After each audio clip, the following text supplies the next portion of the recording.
Ross, I know this obviously marks a kind of a landmark in your own particular career as you become the most capped hooker. What does that particular landmark mean to you? It's a great honour. It's not something you really go looking for at the start of your career. You never really think about it. I've just been very fortunate with injuries, and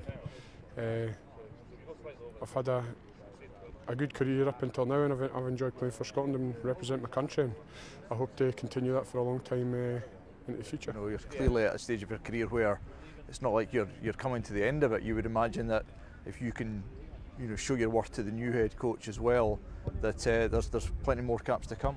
Yeah, definitely. There's a new coach in, and this is the first time he's been involved with the squad, and boys are looking to put their hand up for selection and show them what they can do in games. So I've got that opportunity tomorrow to start that process. So I'm looking forward to it. It'll be a good game, and it's a great setting. What have you seen of the first two games, and what do you think needs to be better in order to get a result here? I think the first two games, you could see the boys were trying to play at pace with a tempo, and that's been really good. I was slightly been let down by sort of just handling errors, but that's through trying to play a brand of rugby that's hard to defend and very quick, and it puts pressure on everybody. So we can tighten up in that area and keep a hold of the ball for a little longer. But the way we're trying to play, it's very demanding on the players.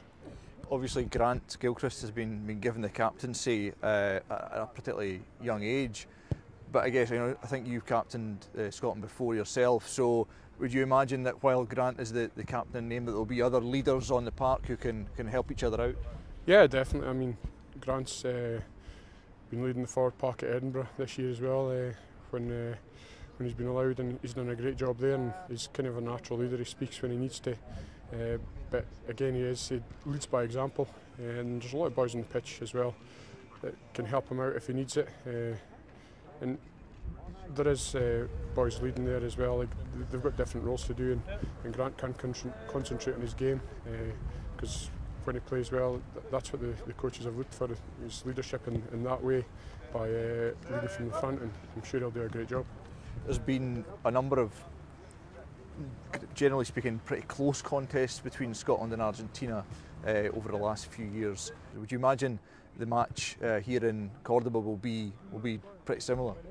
Yeah, definitely. They're a very tough team to break down. They're physical at the contact, and they've got that kind of sort of South American passion that they never really give up. And if they're in the game 60 minutes, it's a tough ask. So we've got to really go out and start the game well, set piece wise, and keeping a hold of the ball and get our shape, get ourselves in the way we want to play into the game early on, and build on that, because they will never give up, and they will put pressure on us for the full 2 minutes. So it will be a close game, but it'll be exciting, and it'll put the boys under a lot of stress, and we'll see how we go.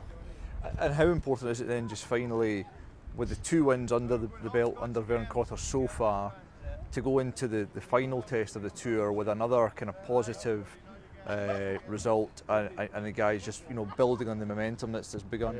A win tomorrow would be ideal, and that's what we're going out to do. But it does come off the back of performing well. If we perform well and do everything that we can, the result takes care of itself, and that's what we're looking for. We're looking to build on performances against Canada and USA, where we got the result through performance, and we just have to keep building that and improving game on game.